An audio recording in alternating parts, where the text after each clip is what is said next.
A short introduction, and then we can move on to your questions. Good afternoon. First of all, thank you for the conversation, for what you explain, everything that is happening, and for the support. I would like to thank President Trump for this meeting. It was the best of our meetings, and it is important. In addition to the fact that we talked about a lot of things, a long conversation in detail. In many ways, even on the map, I was able to show all my American colleagues about the situation on the battlefield. Those who are really not beginners, but those who control the battlefield, on our land, on our territory, which we control, including the occupied territories. We discussed a lot of issues, but first of all, I would like to thank our European leaders. I think it was an important step, a demonstration of strong European support for the countries of the European Union and other countries, countries of Europe, Britain, France, Germany, Italy, Finland, President Ursula von der Leyen, and NATO Secretary Jens Stoltenberg. Mark Rutte. They personally came to support Ukraine and to discuss very important issues, what to do next, how to support the state, what to do for a stable and just peace, and the security guarantees that we all need after the end of the war. We are sure that the war will end. It is very important for us that it was not a pause in the fighting, but a real peace that can be protected by the security guarantees of our partners.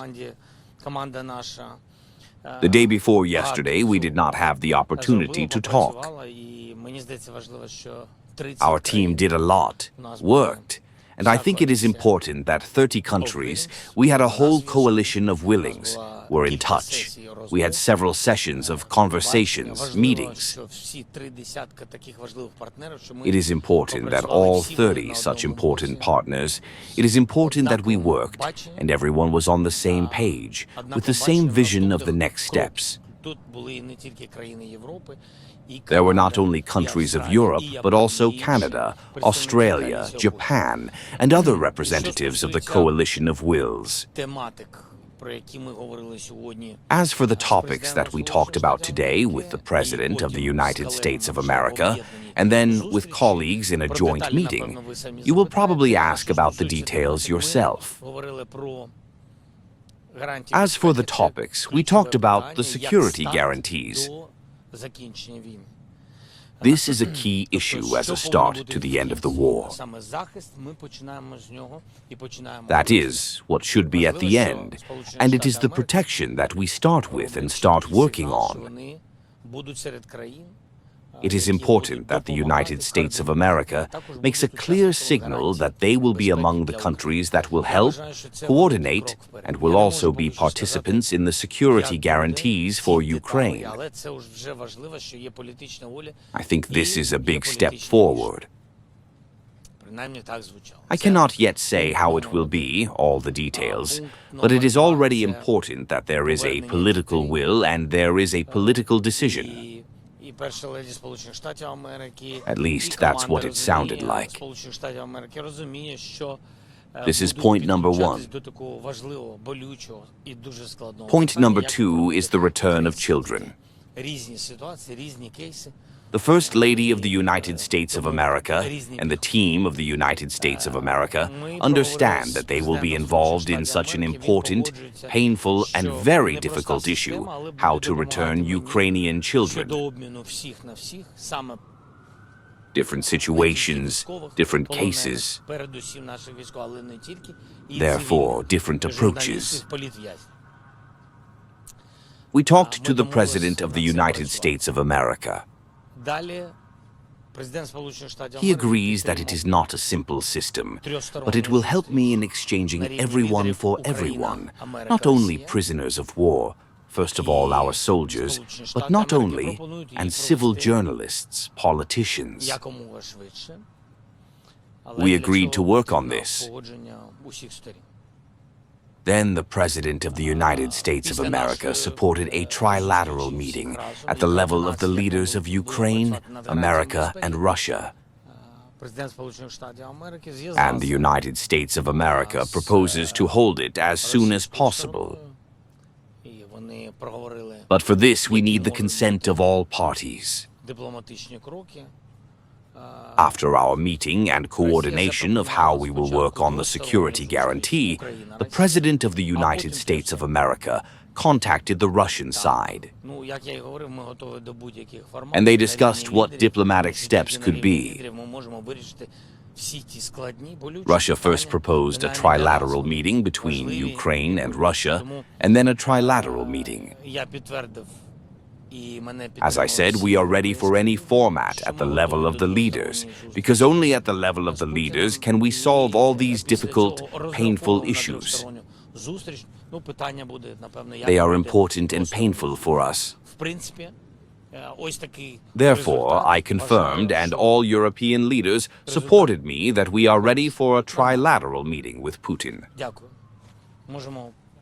And after this, we will consider a trilateral meeting. The question will be how the trilateral meeting will take place. In principle, this is the result. I think that the result is good, normal. Thank you. We do not know any details about a trilateral meeting. The President of the United States of America and I discussed the issue that all parties should demonstrate their desire to end the war. And the desire to end the war is a diplomatic meeting at the level of the leaders. If one or the other side does not agree, does not want to meet, then we will ask the United States of America to act accordingly. There is pressure from the United States of America. We understand what formats there may be. Therefore, there is a possibility that our meeting will take place. We are ready, as I said, to meet at the level of the leaders in any format. And if Ukraine begins to set conditions for a global meeting, of course, fair conditions for the ceasefire, then the Russians will have 100 conditions on their side. Therefore, I believe that we must meet without any conditions and think about the further development of this path to the end of the war. I even argued a little with the percentage that was on the map, because I know very well the percentage of the temporary occupation. But nevertheless, we did not have any disputes. We had a really warm, good, substantive conversation. What is the position of the United States of America? Will they continue to rely on this exchange of territories? Is there any acceptable form for Ukraine when there may be something in common with Russia? The question of territories. I had a long conversation about this with the map of the United States of America. They also prepared. I am very grateful to them. Although we had the same map. But nevertheless, we had a long conversation about this.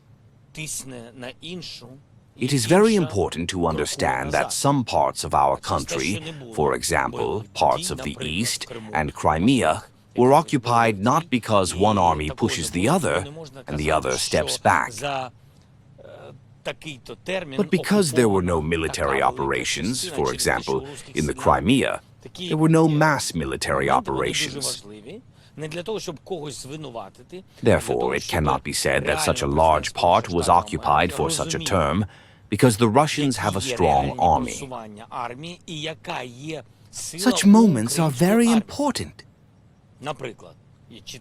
Not to blame someone, but so that the President of the United States of America understands the real movements of the army and the strength of the Ukrainian army. For example, there are clear figures, for example, that in 1,000 days up to 1% of our territory was occupied by the Russians. People think 20% or 18%, but up to 1%. This slightly changes the focus. For us, the focus is on the truth and on reality. But this slightly changes the balance of which force is in the Russian army and which force is in the Ukrainian army. For the first time, I had the opportunity to talk about such things with the President of the United States of America, with his team, not reading on paper, but very well understanding, not cards, but very well understanding in every square kilometer of our blood, of our soldiers. For me, this is a very sensitive moment. I wanted to talk about this. It seems to me that the President heard and saw this. There were different moments, but this is important information. Therefore, the question of territory is a question that we will leave between me and Putin. The security guarantees will probably be negotiated with our partners. There will be more and more details. Everything will be on paper in the next week or 10 days, as I told you. Part of the security guarantees is our part. Additional finance is needed. I am going to find all this money. For this, our European partners need to understand that we need to find a source of financing for some period. It should be a part of the security guarantees. In addition to wages and financial support, we may have enough of our own budget for all salaries. Then, for example, we will not have enough money for our domestic production, as it was now. Our partners could not give anything for the salary of our soldiers, but they gave money for our production. Therefore, if we ourselves finance high salaries for our soldiers, we will need a strong financing of our production. This is the second point. The package of American weapons which we do not have. It includes, first of all, airplanes, air defense systems, etc. Let's leave it for now. There is a package of our proposals for $90 billion. This is the second part of the security guarantees for us. The third part is our production of drones. We have an agreement with the President of the United States of America that when the export opens, they will buy Ukrainian drones. This is important for us. This will finance our domestic production of drones. Our companies will have money for production.